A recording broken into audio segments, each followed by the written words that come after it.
I'd like to take you back about 130 years to July of 1895. And my name is Nate Salsbury. And for those of you that don't remember, I was most often known as the business sidekick of Buffalo Bill Cody. And Buffalo Bill and I, we had done decades of shows together, and I was sitting in my office up in Ambrose Park in Brooklyn. Anybody know Ambrose Park? It was torn down in the early 20th century, but it was a beautiful 24-acre venue, an outdoor venue, and Buffalo Bill's Wild West show had just finished a long run. And there the venue sat with some rustic cabins and, other things that were fitting for the setting of the Wild West show. And there was a knock on my door, and I opened it up, invited the fellow in, and he was the most amazing person I had seen in a very long time. His name was Billy McNair. Now, Billy McNair is an interesting fellow. He was a celebrity of black theater. If there was any black performance going on anywhere in the country, Billy had his name on it. And, he was a gregarious fellow, tall, imposing, well-dressed, diamond-studded cufflinks, an impressive dude by any stretch of the imagination.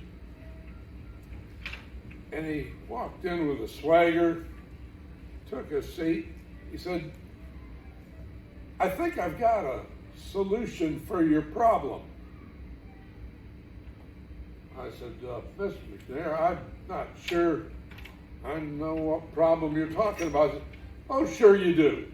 You've got a 24-acre outside venue that's likely going to sit vacant for several months because there aren't that many shows the size of Buffalo Bill Cody's Wild West show."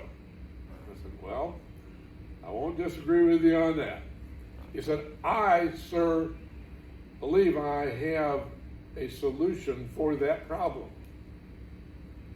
"Oh, okay. What you got in mind?" I said, "Well, we just finished a season, and I've got over 100 black performers that are looking for work." And I said, "Well, you're looking at booking my venue?" He said, "Oh, no. I'm not looking at booking your venue. I'm talking about something that is going to take the industry by storm."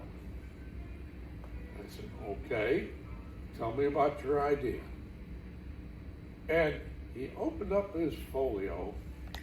He said, "I've got an idea for a program I'm going to call Black America." And then he proceeded to lay out a very detailed plan, as any theatrical giant would, of how he intended to put together a cast of 500 black performers. And he'd done huge performances in the past. Blacks in the South 2 years before. He said, "I am going to show the people of the Northeast what black life is really all about. Moving beyond the stereotypes that they think represents the blacks in America." And then he proceeded to lay out the vision for this program. It was going to have cabins from the plantations, people working in the fields, people creating clothes, black Union soldiers marching and riding through the encampment, children playing songs. And I could see it starting to come into play. I said, well, that's all right, Miss McNair, but I got a question for you. Where are we going to find these people? And, I imagine a lot of them are working and would be reluctant to make a move like that. He said, I already have a plan in motion. I've identified where we can get the people we need from Georgia and Tennessee. We will pay them for the entire season at way above prevailing wage rates. They're going to make more in one season than they will working for a year back home. We are even going to prepay their transportation to bring them to Brooklyn. We'll put them up while they're here. We're going to make some history here. What do you think about that, Mr. Salsbury? Well, Nate thought about it for a fraction of a second. He said, it sounds pretty good to me. What do we do? He said, I've already started to draw up the contracts. And over the next several weeks, an entire wave of humanity started to descend on Brooklyn. They came by steamship from Savannah, Georgia. They came by wagon from Tennessee and by train. And with a matter of weeks, the village all came together. They put in rows and rows of cotton fields. They turned those sheds that had been used for Buffalo Bill Cody's Wild West show into plantation dwellings for the black workers. They had field workers, they had seamstresses, they had every conceivable person that you would find on a southern plantation, with the exception of there were no whites, there were no plantation owners, there were no people that were there cracking the whip, imposing discipline. This was a show that was intended to show what black life was really all about. And Billy's wife, Cordelia, she had recruited people from the churches, from the choirs, to come and put together the youthful voices and the adult singers that highlighted the very best in black musical tradition and dance.